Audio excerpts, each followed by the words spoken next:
Stop motion is just a sequence of photos put together. Let me show you how to quickly and easily create stop motion reels. Hi, I'm Wonderful Ida, a digital course video producer based in Vancouver, Canada. I teach video production to service providers so that they can film once to teach many. If you have a course idea and want to learn how to film yourself, make sure you subscribe to my YouTube channel because I have new videos out every Wednesday. If we're taking pictures ourselves, we could take them with a timer, adjust and move around, but that's going to be very complicated and it's going to take you forever. If you have a friend helping you, they can take the pictures for you. However, you don't need a friend. All you need is a remote control.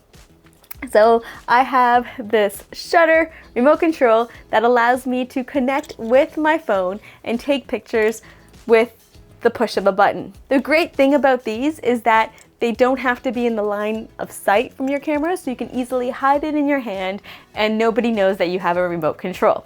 If you want one of your own remote controls, check the description in this video and it's going to send you to a link to the remote control. Okay, so we're set up, we have the shot set up, we have the remote control linked to the camera. You can see, take picture, my picture is there, and I'm ready to start creating my sequence.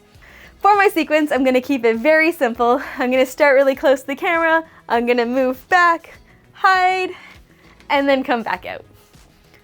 So let's start by taking the photos. So I'm just taking one step between each photo. Still smiling.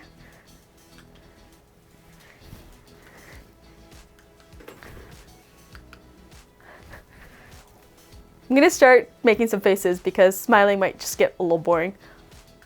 I always revert back to the smiles. And a close-up.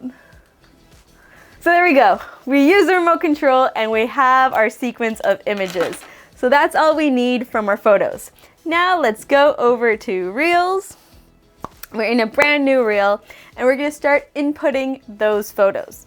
So to input something from your camera roll, all you gotta do is swipe up and then we can go back to the first one. Let's not start, that one's an awkward picture. Let's start with that one. So there we go. Once I input it, you can see down here at the bottom, it's going to allow me to trim the duration of it. Because it's a stop motion image, you want to make this really quick. So I'm going to trim this. You can see as I'm trimming, you can see the length of the clip. So see, it's like 1 second when it gets to 1. I'm going to keep it at 14. So once you have your clip trimmed, add it. And then you're just going to repeat this process for all your clips. And you want to make sure that they're about the same duration. If you're adding clips and you can't remember what's the last clip that you added, you can just click the back button and it will show up so you can see all the clips as you add them. So let's go done. We know that one's in there. So the next one after that is that. This is a little tedious, but the results will be worth it. Okay, moment of truth. Let's see, did this work? There we go. So depending on the duration of your clips, it will be faster or slower. So depending on how much action you want it to show and how fast you want it to be, I think this is a great duration because it still allows you to see the movement, but it's not too slow and it's not too fast. So once you're done, you can use your menu up top to add any text or additional graphics, and then you're ready to share your reel. So there you have it. Now you can create your own stop motion reels. I hope that you enjoyed this video. If you did, give it a thumbs up, or better yet, leave me a comment below. I have new videos out each and every Wednesday. Until next time,